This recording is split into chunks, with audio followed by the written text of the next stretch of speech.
What's up, everybody? Good to see you. Welcome back to Tekin Builds. My name is Ty Campbell, and first off, let me apologize for the long delay in our UMG10 build series.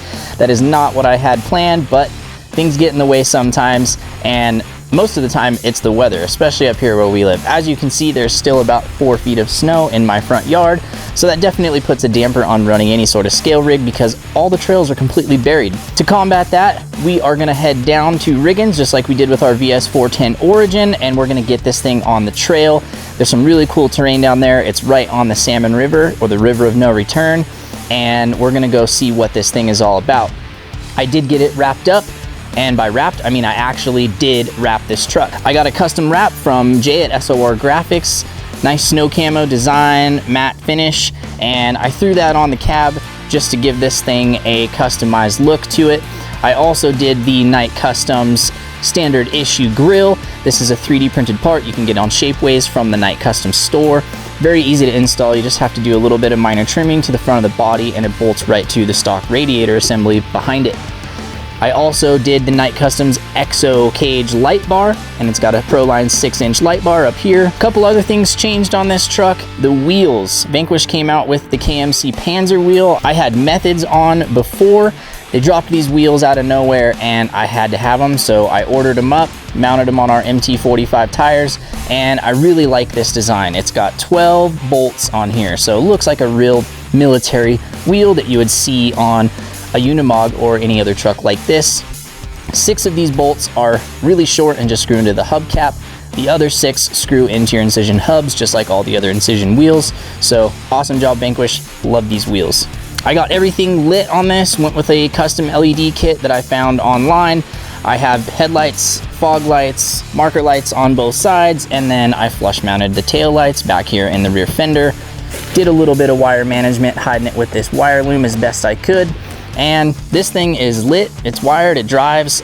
We're gonna head down the mountain right now and go get some trail time on it.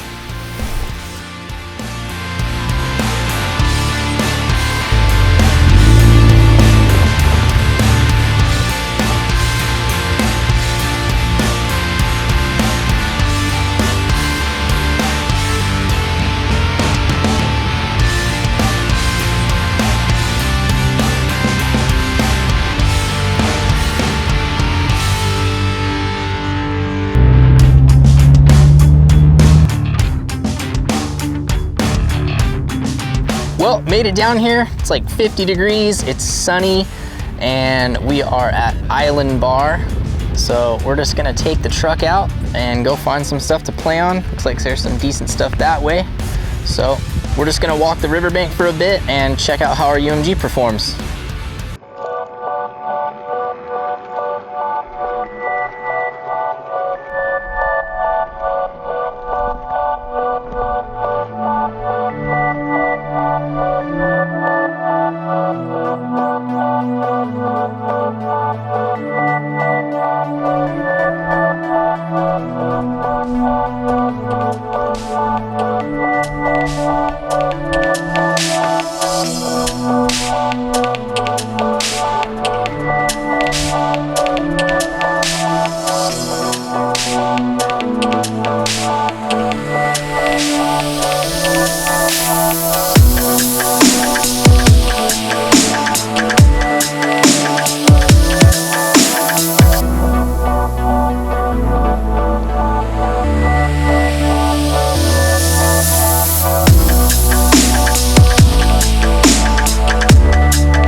So I totally forgot about this until just now, but I also want to show you guys the new radio that I hooked up for this truck. This is the new Spectrum DX5 Rugged. You can see it's got all this rubber bumper stuff around the outside, and it's supposed to be fairly water resistant.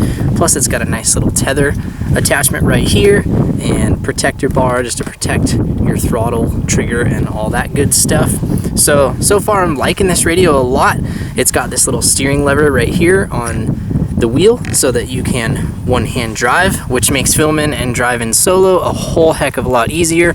So far I'm pretty impressed with this radio. I like it a lot. Let's get back out on the trail. Super cool feature on the BXR, we've got the third channel on the fly drag brake adjustment, so I set that up on my DX5 Rugged on the D switch. So right now there's no drag.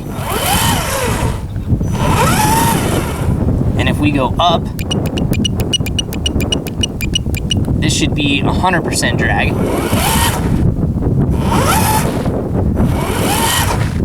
So that's a really awesome feature right there, so you can adjust it on the fly, and I probably used it 30 or 40 times today just filming. Well, let's start at the bottom with this one, shall we? These tires. I love these MT45 tires. The style is perfect for this Unimog Overland style build. I love the aspect ratio. The width is right on for a nice scale tire. That R35 compound is pretty sticky. It's gonna take a little bit of time for them to break in, just like all the other Axial tires I've experienced. But like with the Nitto Trail Grapplers, I'm gonna rough them up on some granite and some asphalt that should break them in pretty quickly, and they'll be good to go. The wheels, Vanquish dropped these KMC Panzers out of nowhere, and I jumped on the first order. Had them within 3 days of announcement, threw them on this truck. I love the style of these. I really liked the methods we had on it, but having these on here with these 12 bolts just makes it look like a bigger truck wheel. Really like these. The portal boxes from RC Foil Drive get a 2 thumbs up from me. I love that you can just bolt these onto your AR44 kit axles, or like we did, we went with beef tubes so that we added weight down low and the strength so that we don't have to worry about breaking anything. We still get quite a bit of steering out of these. I believe it's still 45 degrees, which is plenty for this truck. This thing turns on a dime with how short the wheelbase is, and that's with no overdrive. I think I might try to overdrive the front axle on this truck eventually, just to get a little bit better climbing out of it, because that short wheelbase also affects your climbing. When you have a shorter wheelbase, you tend to transfer more weight to the rear of the vehicle a lot faster when you're climbing up obstacles. I did notice that a little bit, and having that spare tire on the back is kind of a hindrance, but hey, scale points, right? So these portal boxes accomplished exactly what I wanted them to. We got more clearance, and since this thing is a Unimog, it's gotta have portals on it. You can't have straight axles on a Unimog style build. That's just sacrilege.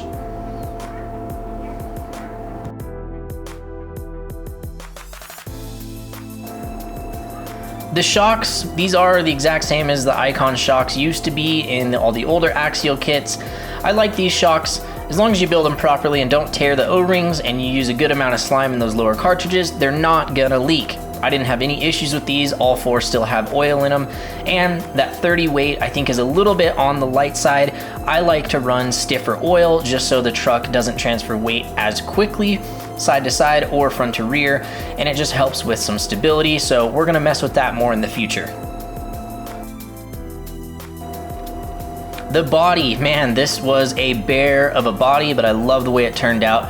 My fingers are still sore from cutting out all the pieces of this body and drilling all the little holes, and I got just about everything to line up other than one hole in the back, so hey, I'm gonna give myself an A- for cutting out. I sprayed the inside just with Tamiya white, and the rear section I sprayed flat black inside and out.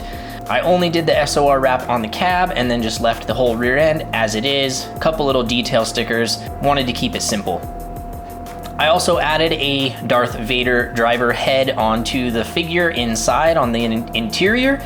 I found this on a Pez. It was actually kind of a crystal clear color, and I just painted it flat black and then colored in his eyes red and then did a little bit of detail on his face.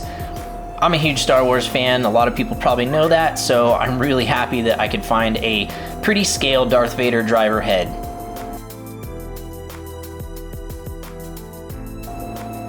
Our electronics worked flawlessly. I actually moved the BXR out of the receiver box. I was worried about heat buildup, and I just didn't like how all the wires were crammed in there.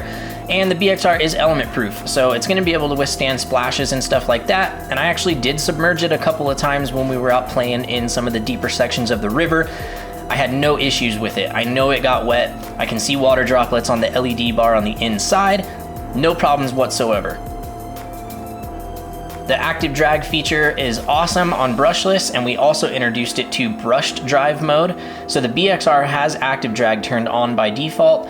Brushed tend to not run away as bad, but this just made it even better. So I really love that we put active drag in here. It just gives you a way more connected feel to your rig, and you can really control those descent speeds. The other thing I did go ahead and add to this that I totally forgot about in the beginning of the video was inner fender liners. I found this file on Thingiverse. It's actually originally for the SCX-10-2 Cherokee body designed by Heckmick, and a user called Canuck changed them to account for the front body mounts on our UMG10. They look cool, and they accomplish the goal of keeping everything just a little bit more clean. If I have to pick a favorite Axial rig, it's probably gonna have to be this one. I love this short wheelbase and how it makes it a little bit more tricky to drive. I love Unimogs. I love anything that's kind of overland adventure, military style truck, and this one just nails it for me. Well, that's gonna do it for our Axial SCX-10-2 UMG10 build. I'm really happy with the way this truck turned out. Going down to Riggins, that was a blast. There was some super fun terrain. I can't wait to get back down there. And I gotta say, there's just something pure about a super simple brushed truck. I love that we've got portals on this. I could definitely tell a difference in axle clearance. I wasn't dragging the pumpkin over rocks nearly as often.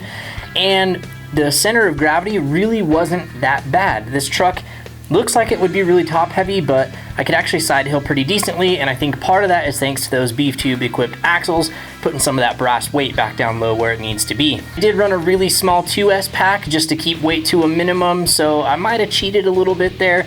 I was getting about 45 minutes of runtime out of just a little 2S 2000, which isn't too shabby. I'll take that, and I had a couple extras in my pocket so that I could swap out on the trail.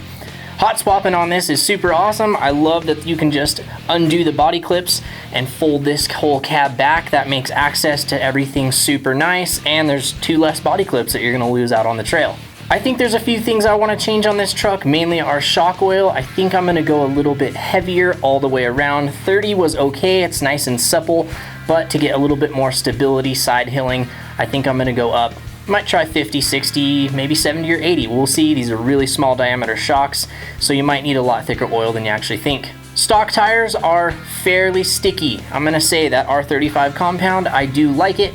I do need to get this out on some granite or some asphalt and just burn those tires in a little bit. I like to do that and just scrub them so that they get all roughed up, and you ruffle up those edges, and it helps them dig a lot better and bite onto the rocks. That's enough for me. We're gonna move right on into our next build hopefully here pretty soon, since we're all on lockdown, and I think I figured out what we're gonna do. Make sure you tune in so you don't miss out on that build. We're gonna go 180 degrees opposite from a slow trail rig.